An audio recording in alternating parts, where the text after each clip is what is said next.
You may notice that chapter 7 looks a lot like the quiz. I was trying to get you guys thinking ahead a little bit because a lot of chapter 7 is directly related to enthalpy and entropy, right? So we're looking at these reactions, and in a substitution reaction, all that's really occurring in your net reaction is that your nucleophile is going to replace some sort of leaving group. And we talked about leaving groups in class yesterday, right? What's a leaving group? Yeah, it's something that's stable on its own, right? We said that good leaving groups are oftentimes stable conjugate bases. They pop off easily and they're okay being in solution. What makes something a good nucleophile?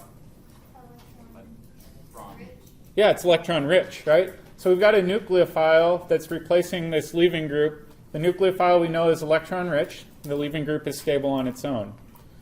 On the exam, I was essentially asking something similar to this, where I said we've got a couple of options, right? I should say quiz. The first option is that the leaving group falls off first, and we can represent that with an arrow. So if you chose that on the quiz, you're on the right track. What's the next step after we form that carbocation? Yeah, the nucleophile is going to attack this electrophilic carbon because it's got a formal positive charge, and then we get to our final product. So just as simple as that, 2 arrows. If we think about this carbocation, is it primary, secondary, or tertiary? Secondary. Okay, so we've got a secondary carbocation. Will this carbocation rearrange? Or can it rearrange? No, not successfully. Not successfully. So if we think about it, we could say, well, why not move that hydride over? Yeah, we'd form a primary carbocation. So in this case, we don't have to worry about rearrangements. That nucleophile is just going to attack that secondary carbocation. All right, so let's make a little note of what's occurring here. This is an option where your leaving group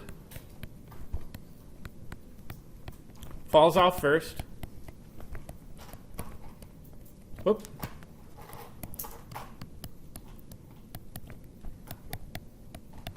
Then your nucleophile attacks.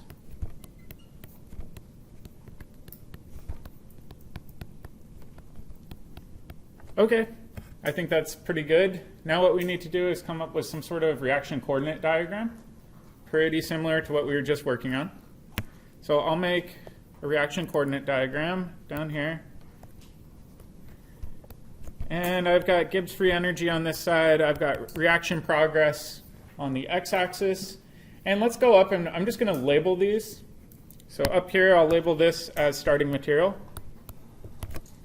Over here, I'll call this our intermediate.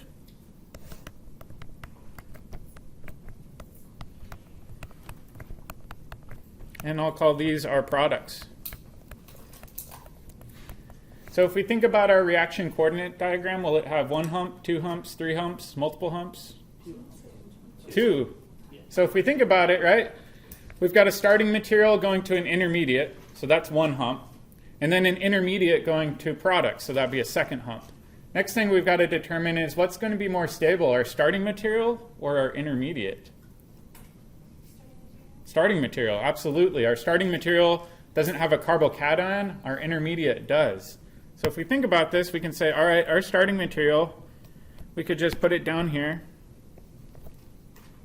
Our intermediate is going to be much, much higher in energy.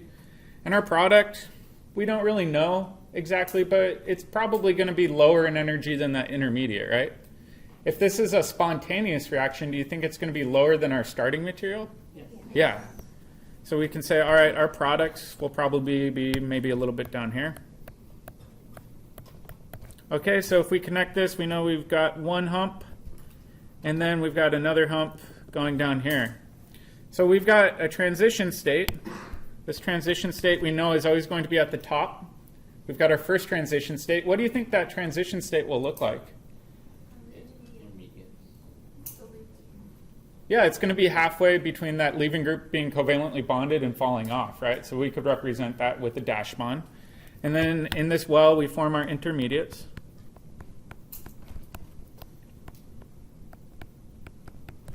And then we have to go to a second transition state. What do you think that transition state will look like?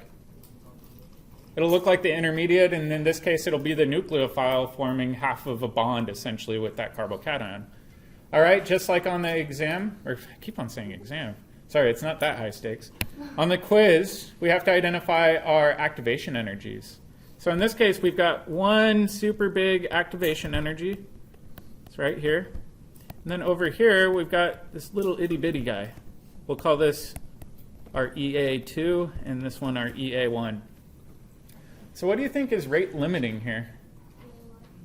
EA1, absolutely. We've got that big, big hill to overcome. So let's make a note of that. The rate limiting step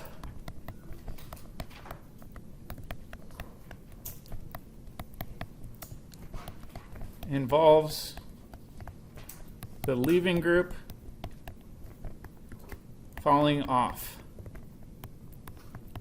It doesn't take that much energy to overcome EA2 because that intermediate is so unstable to begin with. So that hill's very, very small. All right, let's try to write a generic rate equation for this. So if we think about rate, we've got this little rate constant K. What affects that little K? A lot of things, activation energy, temperature, sterics, things like that. So we're just going to make that into one constant. And then we have some brackets. What should we include in our bracket? Yeah, in this case, definitely the thing with our leaving group, because we know that's involved in our rate limiting step. What about our nucleophile? No, our nucleophile isn't involved in that rate limiting step at all. So in this case, our rate doesn't involve the nucleophile. If we were to write our rate equation, it would look exactly like this. Let me clean that up. And will this reaction be first order or second order? First order. So this is considered a first order substitution.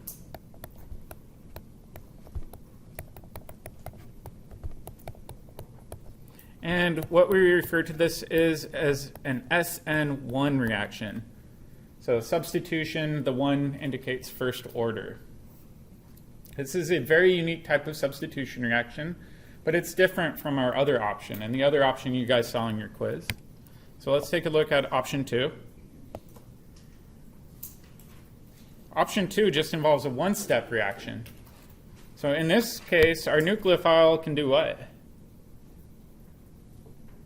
Steal it. Just attack that backside, and am I done?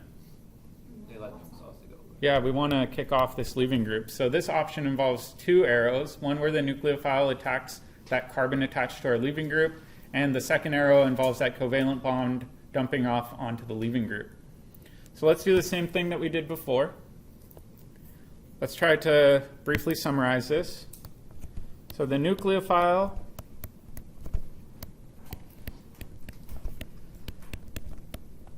attacks the electrophile.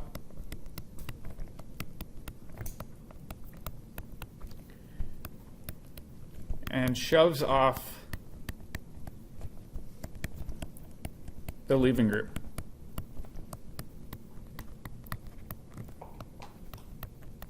It's a malicious attack. So that nucleophile is basically hitting that backside so hard that that leaving group gets shoved off the opposite end. Let's try to make a reaction coordinate diagram, just like before.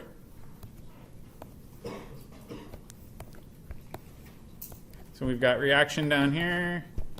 We've got delta G here. Will this have 1 hump, 2 humps, 3 humps, multiple humps, no humps? One hump. All right.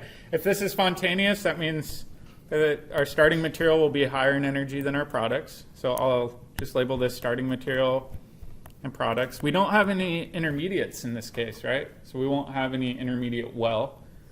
We just have one generic hump.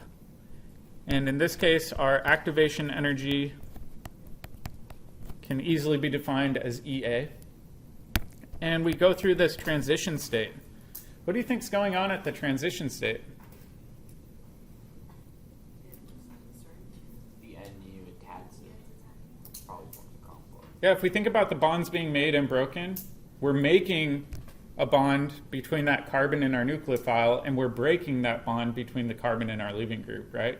So we're actually in the process of making and breaking 2 bonds in this case. And we'll talk more about that a little later. But let's think about this too. So up here, We said the rate limiting step involves the leaving group falling off. What do you think the rate limiting step is for option 2? Both of the starting materials. Yeah, the collision colliding with that electrophile. So in this case, the nucleophile attack is rate limiting.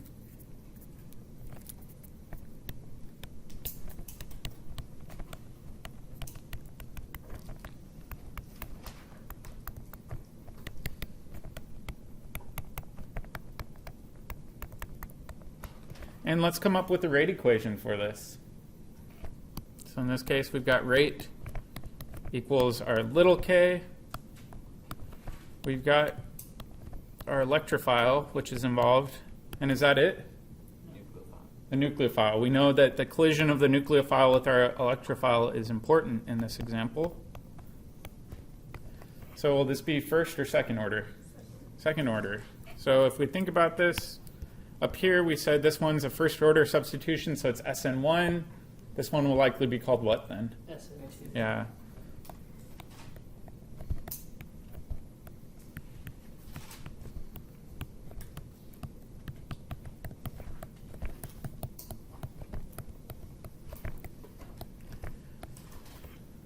On the quiz, I asked you guys, how can we experimentally determine whether it's SN1 or SN2? Does anybody want to share their explanation?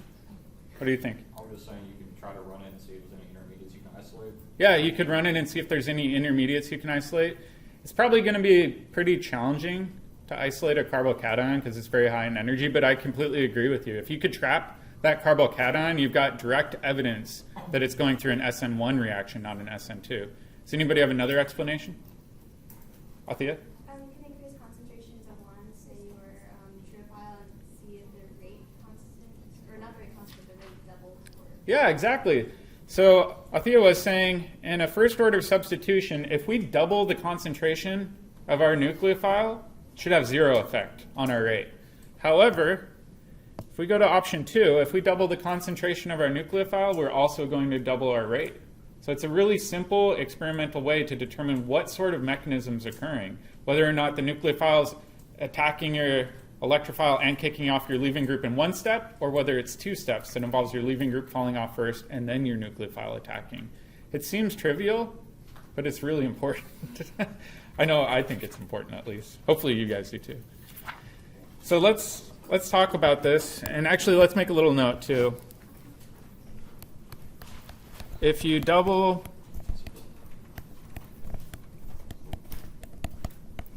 the nucleophile concentration and the rate doubles,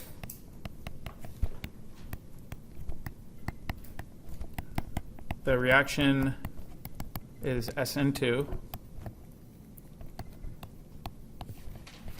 But if the rate is unchanged, then it's SN1.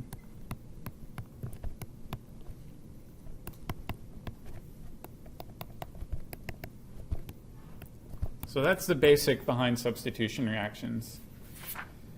All right, now what I want to do, actually, I think let's just cut it off here. I don't want to get too far into the next topic. Tomorrow when we come in, though, we're going to pull back into stereochemistry. So you guys thought that might go away, but stereochemistry is coming back in substitution reactions. So if you are a little rusty on assigning stereochemistry, try to review R and S designation because it'll come back in tomorrow's lecture.